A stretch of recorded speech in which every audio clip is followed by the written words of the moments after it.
안녕하세요. 매일 아침 말씀 묵상 교과 연구에 오신 여러분을 진심으로 환영합니다. 제4과 애굽에 내린 10장을 묵상하겠습니다. 출애굽기 7장에서 10장까지의 내용입니다.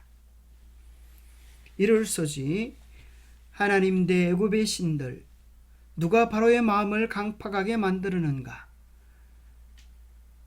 처음 세계의 장, 두 번째 세계의 장, 세 번째 세계의 장, 마지막 6월절 장제의 장은 다음 과에서 공부하게 됩니다. 기억절 바로의 마음이 완악하여 이스라엘 자손을 보내지 아니하였으니 여호와께서 모세에게 말씀하심과 같더라. 출애굽기 9장 36절. 더해야 할 질문, 10장은 궁극적으로 누구와 누구의 대결인가? 바로와의 대쟁투는 어떤 단계로 진행되는가? 선악의 대쟁투에서 승리할 수 있는 비결은 무엇인가? 이룰소지 하나님 대 애굽의 신들. 10장은 이스라엘에게 내리지만 애굽 땅에 내리지만 궁극적으로는 1500개가 넘는 애굽의 신과 여신들에게 내리는 하나님의 무서운 징벌이었습니다. 그러기에 출애굽기 12장 12절에도 애굽의 모든 신을 내가 심판하리라. 나는 여호와라. 민수기 33장 4절에도 여호와께서 그들의 신들에게 벌을 주셨다 하셨습니다. 이스라엘 백성뿐 아니라 애굽 온 지역에 사는 사람들에게 하늘과 땅과 바다와 온 생명을 창조하시며 주관하시는 이가 누구인지 분명히 깨달아 알게 하시는 하나님의 놀라운 섭리였습니다. 그들의 마음을 열고 이 사건들을 주목한다면 그들은 누구나 예외 없이 여호와가 누구이시며 참신이 누구이신지에 대한 분명한 답을 얻을 수 있었습니다. 첫 번째,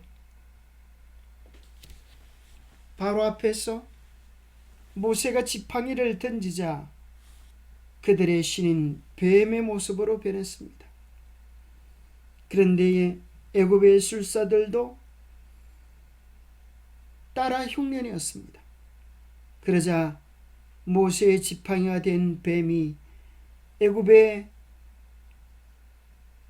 지팡이가 된 뱀들을 삼켰습니다.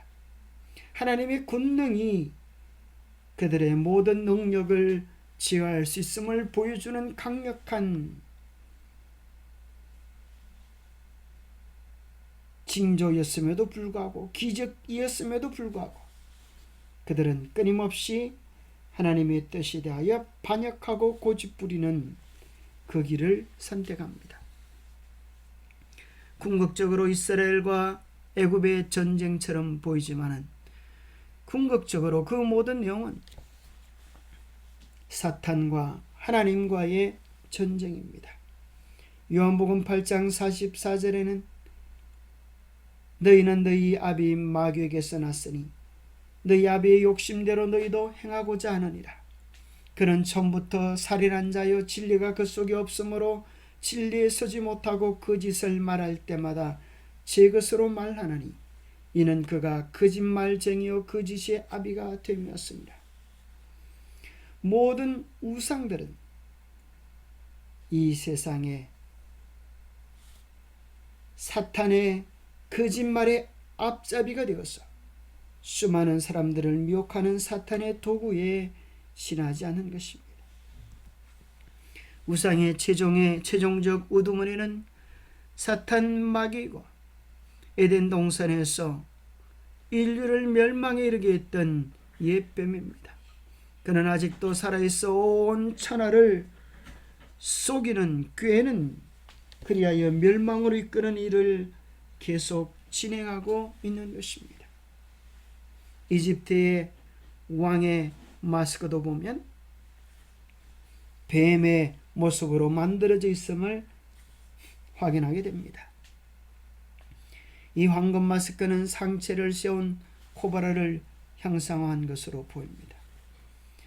선악의 대쟁투, 그것은 열재앙을 통하여 나타나 보이지만은 궁극적으로 하나님과 사탄의 싸움이요, 하나님은 우리를 구원하시려고 하고 사탄은 멸망시키려고 하고, 오늘 본문에서 나오는 것처럼 하나님은 이스라엘을 구원하여 참된 쉼과 안식에 이르게 하기를 원하시고, 사탄은 끊임없이 그들의 마음의 평안과 안식을 몰아내고 이 세상에서 무언가 중독되어 살다가 함께 멸망하도록 이끄는 것입니다.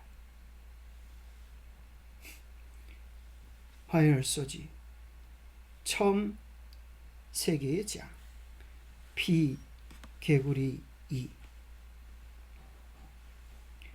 바로의 마음이 완강하여 하나님의 백성 보내기를 거절할 때에 그들의 생명의 젖줄처럼 여겨졌던 나일강을 지팡이로 치자 그것이 피로 변하는 끔찍한 일이 일어납니다. 두 번째 재앙은 강과 운하 못들에서 개구리들이 땅에 올라와서 그들을 괴롭게 하는 일들이 일어납니다. 세 번째는 땅의 티끌을 치니 그것이 애굽 온 땅에서 이가 되어서 사람들을 괴롭게 하였습니다. 첫 번째, 두 번째 이적들은 요술사들이 흉내를 냈지만 세 번째 것은 그들이 흉내를 내지 못했습니다. 요술사들도 고백하기를 이는 하나님의 권능이다라고 고백을 했습니다. 이 재앙들은 궁극적으로 그들이 믿는 신들이 다 거짓이고 아무것도 아님을 증명해 주는 것이었습니다. 첫 번째 재앙은 그들의 생명의 젖줄이라고 생각하는, 생명의 근원이라고 생각하는 날강의 신 하피가 가짜이고, 하나님께서 그들에게 먹을 것과 입을 것을 주시는 창조주시며 돌보시는 분이시라고 하는 사실을 알려주는 재앙이었습니다.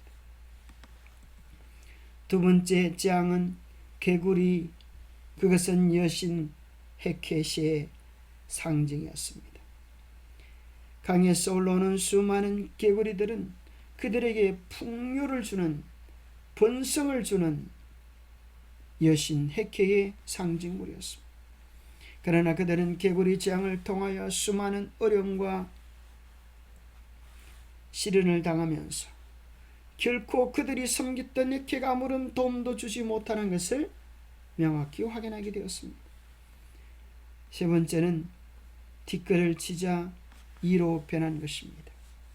이 재앙은 애굽의 땅의 신 게벌을 향한 것이었습니다.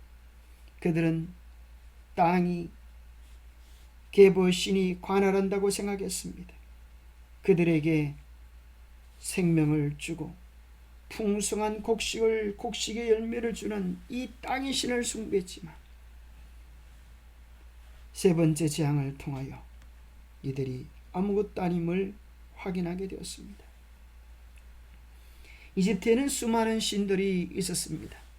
그 가운데 대표적인 신에 대한 그림을 보면 이와 같습니다. 그들은 땅의 신 게버, 그리고 한 어머니에게서 태어난 이란성 쌍둥이 여신이 있었는데 그 여신이 하늘의 여신 누트입니다. 이들이 결혼하여 여러 신들을 낳게 됩니다. 그들은 밤하늘에 떠있는 수많은 별들이 여신 누트의 모습이라고 생각한 것입니다. 그 가운데 태양신 라는 그들 위를, 여신 누트 위를 떠다닌다고 생각했습니다. 그 게보와 누트 사이에 공기의 신 슈가 있다고 생각했습니다. 여기 있는 도표를 보면 땅의 신 게보와 하늘의 여신 누트 사이에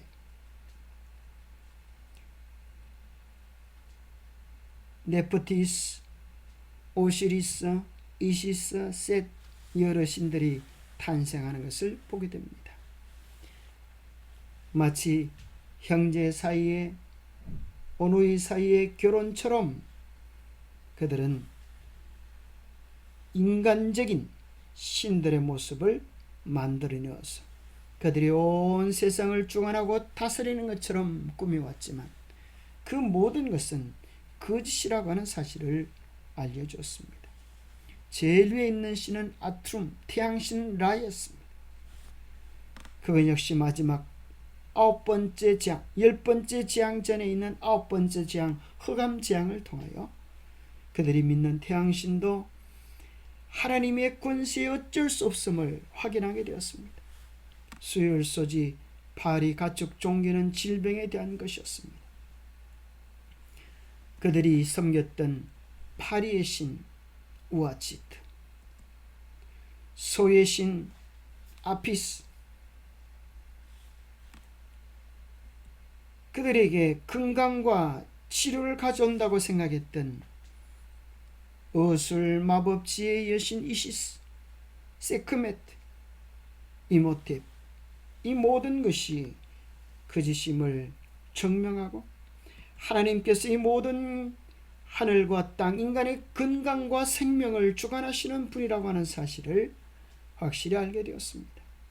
저렇게 8장 22절 23절에 보면 이러한 파리의 재앙들이, 전염병의 재앙들이 이스라엘 땅과 애굽 사이를 구분함으로 말미암아 이 모든 재앙이 하나님을 바르게 믿지 아니함으로 온 재앙이요, 하나님께서 당신의 백성들을 지키시고 보호하신다고 하는 증거들이 되었습니다. 이러한 재앙들은 마지막 때 이 세상에 있을 7 재앙들에 대한 예표입니다. 옛날에는 이스라엘 땅과 애굽으로 그 재앙들을 구분했다고 하면 마지막 때는 하나님의 백성과 하나님의 뜻에 반역하는 백성들로 구분되게 될 것입니다.